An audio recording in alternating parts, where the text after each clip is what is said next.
പ്രൈസ്ലോൺ. ദൈവത്തിൻ്റെ മഹത്വം. കർത്താവിൻ്റെ വചന പ്രകാരം പറഞ്ഞുകൊണ്ട് യശയ്യാപ്രവാചകൻ്റെ പുസ്തകം 53-ാം അധ്യായം മുഴുവൻ യേശു കർത്താവിനെ കുറിച്ചുള്ള വെളിപ്പാടാണ് ആ ദൈവദാസൻ നമുക്ക് കൈമാറി തരുന്ന പരിശുദ്ധാത്മാവ് നിയോഗത്താലെ ആ ദൈവദാസൻ കൈമാറുന്ന ഇപ്രകാരമാണ്.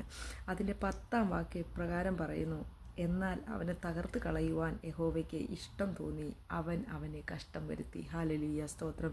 പിതാവായ ദൈവം തൻ്റെ പുത്രനെ ഏതുദ്ദേശത്തോടെയാണോ ഈ ഭൂമിയിലേക്ക് അയച്ചത്, ആ ഉദ്ദേശം നിവർത്തിക്കപ്പെടുവാൻ ദൈവം തൻ്റെ പുത്രനെ അയച്ചു.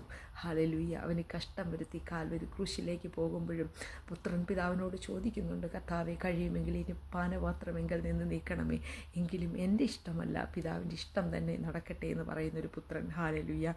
പിതാവിൻ്റെ ഇഷ്ടം ചെയ്യുന്നൊരു പുത്രൻ. ഹല്ലേലൂയ, സ്തോത്രം. നമുക്കെല്ലാവർക്കും വേണ്ടിയിട്ട് കർത്താവായ യേശു ക്രിസ്തു ആ നിത്യയാഗമായി തീർന്നു. അവനിലൂടെ നമുക്ക് രക്ഷ കൈവന്നു. ഹല്ലേലൂയ, സ്തോത്രം. നമ്മൾ മറന്നു പോകരുത്. കർത്താവായ യേശു ക്രിസ്തു നമ്മുടെ മധ്യേ ജീവിക്കുന്ന ദൈവമായിട്ട് നമ്മുടെ കൂടെ ഉണ്ട്.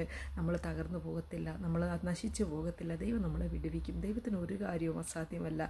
ഇവിടെ പറയുന്നൊരു വാക്യം കണ്ടോ: എന്നാൽ അവനെ തകർത്ത് കളയുവാൻ യഹോവയ്ക്ക് ഇഷ്ടം തോന്നി. ഇന്ന് എന്നെ കേൾക്കുന്ന ആരെങ്കിലും വേദനയിലൂടെ, ഭാരത്തിലൂടെ, ദുഃഖത്തിലൂടെ, പ്രയാസങ്ങളിലൂടെ ഒക്കെ കടന്നു പോകുന്നുണ്ടെങ്കിൽ ഒരു കാര്യം നിങ്ങൾ ചിന്തിക്കുക: ദൈവം നിങ്ങളെ സ്നേഹിക്കുന്നു. ദൈവം ഒരുപാട് നിങ്ങളെ സ്നേഹിക്കുന്നുണ്ടാ. ദൈവം നിങ്ങളെ കഷ്ടതയിലൂടെ നടത്തുന്ന കഷ്ടത നിങ്ങളുടെ അവസാനമല്ല. ഹല്ലേലൂയ. അത് നിങ്ങളെ കുറേ തീയിൽ നിന്ന് ഹല്ലേലൂയ പുറത്തു വരുന്ന ഒരു പൊന്നുപോലാക്കി തീർക്കും.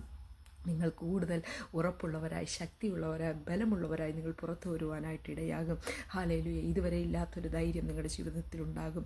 ദൈവപ്രവർത്തികൾ നിങ്ങളുടെ കൺമുമ്പിൽ നിങ്ങൾക്ക് വേണ്ടി ദൈവം വെളിപ്പെടുത്തി തരും. കർത്താവിൽ വിശ്വസിക്കുക. അവിടുന്ന് നിങ്ങൾക്ക് വേണ്ടി സകലതും നിർവഹിക്കും. കർത്താവായ യേശു ക്രിസ്തു തൻ്റെ പിതാവായ ദൈവത്തിൻ്റെ ഇഷ്ടം ചെയ്യുക നിമിത്തം ദൈവം അവനെ വിടുവിച്ചു. സകല മുഴങ്കാലും അവൻ്റെ മുമ്പാകെ മടങ്ങി. അവൻ്റെ മുമ്പാകെ മടങ്ങാത്ത ഒരു നാവുമില്ല, മുഴങ്കാലുമില്ല. ഹല്ലേലൂയ. സകലതും അവൻ്റെ മുമ്പിൽ മടങ്ങുമെന്ന് തിരുവചനം പറയുന്നു. ഹല്ലേലൂയ. അവനിൽ വിശ്വസിക്കുന്ന നമുക്കും രക്ഷയുണ്ട്. അവനിൽ വിശ്വസിക്കുന്ന നമുക്കും വിടുതലുണ്ട്. നമ്മൾ കഷ്ടത്തിൽ കൂടെ കടന്നു പോയാലും അപ്പുറം പോകാൻ പറ്റത്തില്ലെന്ന് നമ്മൾ ചിന്തിച്ചാലും നമ്മളെ രക്ഷിക്കുന്ന ഈ ദൈവം, യുദ്ധവീരനായ ദൈവം നമ്മുടെ കൂടെയുണ്ട്. കർത്താവ് നിങ്ങളെ സഹായിക്കും. ദൈവം നിങ്ങളെ മാനിച്ച് അനുഗ്രഹിക്കട്ടെ. ആമേൻ.